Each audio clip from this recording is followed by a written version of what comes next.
Okay, so this video is going to look at memory, specifically at one model for explaining human memory, which is the Atkins Shiffrons multi-store model of memory.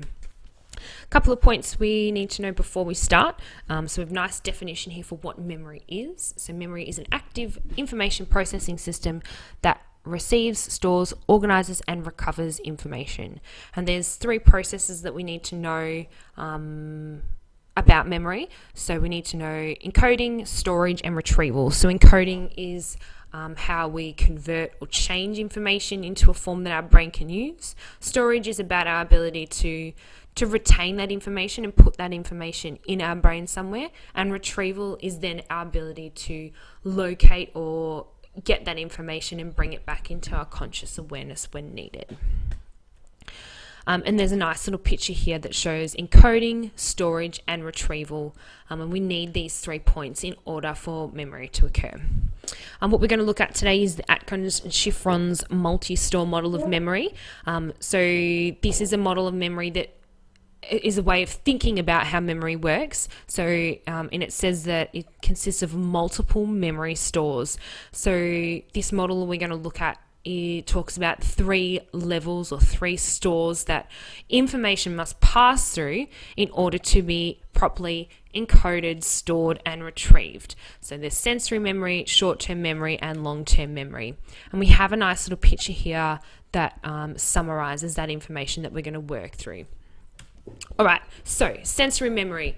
Sensory memory is has an unlimited amount of sensory information coming into it and can hold it for up to a few seconds. So any sensory information that we have is registered here. So it needs to move through sensory memory first.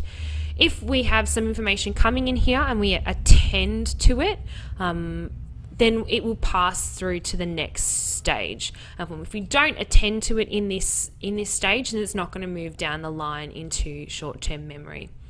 And we hold it just long enough so that we can encode it into a usable form. So this is where that start of encoding would be happening here. A sensory register is obviously a specific area that each type of sense is retrieved from the different sense organs. So just as a point there to remember. There's 2 types of sensory memory we need to know about. The first is iconic. I remember I for your eye, so visual information. So iconic memory is the register for visual information. We need to know the capacity and the duration.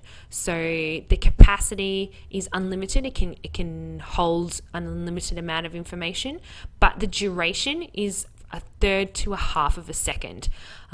We only hold it very briefly because we must quickly deal with more information coming in. If we hold it any longer, we're going to end up with a blurry picture like you can see just here. And if we don't hold it for this long, then it's going to be disjointed. So 1/3 to 1/2 of a second allows us to put the information together properly, but also so that we can deal with more information that's coming in quite quickly that might be important. The second type of sensory memory is echoic. Echo is an auditory, is something sound. So this is the register for auditory information. Again, the capacity is unlimited. It can hold as much auditory information as necessary, but the capacity is 3 to 4 seconds. So a bit longer than iconic memory. This is so we can put those sounds together. There's no point in holding sounds for 1 second or less. We wouldn't be able to put those sounds together so we could understand what the word was or what the phrase was. So this helps us to understand what's being said or what the sounds are that are coming through here. And there's a nice little overview there of the duration and the capacity for those 2 types of memory. So once this information's come into sensory memory here, if it's not attended to, as I said, we're going to lose that information. If it is attended to, then we're going to move into the next stage, which is short-term memory here. So short-term memory stores a limited amount of information that's coming in from sensory memory, or it can be retrieving information from long-term memory. So short-term memory gets information from sensory and from long-term memory. Again, we need to talk about capacity and duration of this stage. So short-term memory has a capacity of 7 plus or minus 2 individual items.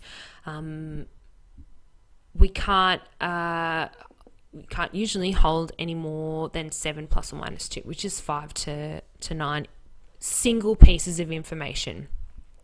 If we have a full short-term memory, new items can come in, but that we're going to lose, or our old items are going to drop out. Short-term memory is very sensitive to interruption. So if something interrupts us in short-term memory, we risk losing that information or not being able to remember it properly because we can't properly encode and store that so we can retrieve it later. How we can overcome this limited capacity that we have here is a thing called chunking. So chunking is when we group single items together to form a large chunk of information. I always think about your phone number. So think about your mobile phone number has 10 single numbers in them. We can't remember that because we can only remember 7 plus or minus 2. So you think about how you remember your phone number, and you'll have it chunked together in like groups of like 3s or 4s so that you can properly remember what that number is. So that's what chunking is, and that can increase our capacity of short-term memory. What we also need to know about is the duration. So how long is our item stored here? So it's 18 to 20 seconds here. This is so we can bring in new information if necessary, but it is also held there long enough for us to understand it or use it or react to it or whatever the case may be. We can increase the duration by a thing called rehearsal. So when we're manipulating this information to hold it longer, and there are 2 types of rehearsal that we need to know. So the first one is maintenance rehearsal. So this is just a simple repeating the information. It can be silently or verbally over and over in your short-term memory so that we can hold it there. The thing to remember about this is obviously it's good for meaningless information, but it doesn't aid in our understanding, and it's not very effective in being able to store and retrieve it later, but good for that initial keeping it in our short-term memory so that we can use it. If we compare it to elaborate rehearsal, so elaborative rehearsal is when we are going to link this new information to something meaningful that's already stored in our long-term memory. If it's something's already stored in long-term memory, then we can, and we're linking it there, it increases our chances of being able to store it and retrieve it properly for later. So if we're comparing elaborate and maintenance rehearsal, elaborate is generally more efficient in our ability to store and then retrieve it later because it requires a deeper level of processing, add more detail. But in saying that, elaborate rehearsal takes more time, it's more difficult, and it takes a bit more effort than maintenance rehearsal. So depending on what type of information we're trying to store and retrieve will depend on what type of rehearsal we use for it. We need to know what the serial position effect is, which is linked here. So the serial position effect is a pattern of recall for a list of items. And it states that recall is going to be better for items at the beginning or at the end of the list compared to items that are in the middle of the list. And there's 2 effects here that we need to know about. I'm going to flick to the next slide here, which has a graph, but come back for the definitions on this slide if you want. So this is our graph here. If this is the percentage of items that we can remember correctly up the side, so 0% and 100%, and down the bottom here are items on a list. So think of like a shopping list of 10 items. We've got stuff at the start, stuff at the middle, and stuff at the end. And what we need to know is the primacy effect and the recency effect. So remember that P comes before R on the alphabet, so primacy is the start and recency is the end. Primacy effect states that we are going to recall items at the start of the list better than items in the middle of than in the middle of the list here. We need to know why. So think about if we've got this information at the start of the list and we're recalling that after, we're able to either rehearse it maybe just a quick maintenance rehearsal or laborative rehearsal, but we have got time to store it into our long-term memory. It won't be in our short-term memory still because these items at the middle and the end of the list will have pushed them out, but there will have been time to store it in long-term memory, so we should be able to retrieve that information. If we compare that to the recency effect, remember R comes after P, so this is at the end of the list.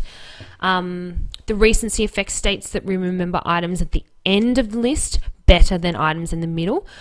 This would be because if recall is happens straight after we've been given the list, these items here are still going to be in short-term memory. Remember, short-term memory has a duration of 18 to 20 seconds, so it's still going to be there and we can still remember it quite easily. Compared to the middle items haven't really had a chance to be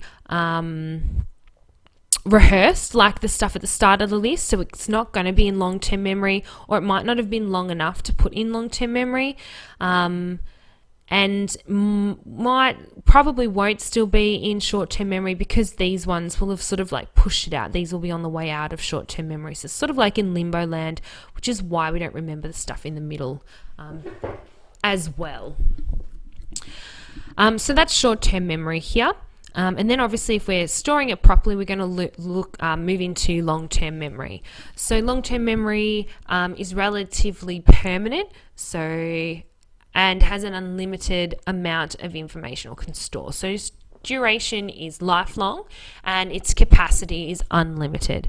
And we've got information that's flowing from short-term into long-term and from long-term into short-term memory. It is important to remember, I think, this dot point here about long-term memory. It is relatively permanent and usually information is stored for up to a lifetime. So when we can't remember things, it's usually due to our inability to retrieve that information or find a cue in our memory to find where we've stored it. So we don't really say that memories are lost from long-term memory because they are there. It just takes a cue or a point of information for us to be able to retrieve that properly. So in summary, we've got sensory input. Sensory, remember we had iconic and echoic. We need to know the duration, the capacity, and what it is that what type of memory it is. If we attend to that information, we move into short-term memory. Again, we need to know the capacity and the duration. We need to know how to increase the capacity of short-term memory, which is chunking, and we need to know how to increase the duration, which is through maintenance and elaborate rehearsal. Maintenance and elaborate rehearsal also enable us to encode and store that information in long-term memory properly, and then information from long-term memory can be retrieved if we have the right cues back into short-term memory for use later on. And that is the Atkins and Shiffrons multi-store model of memory.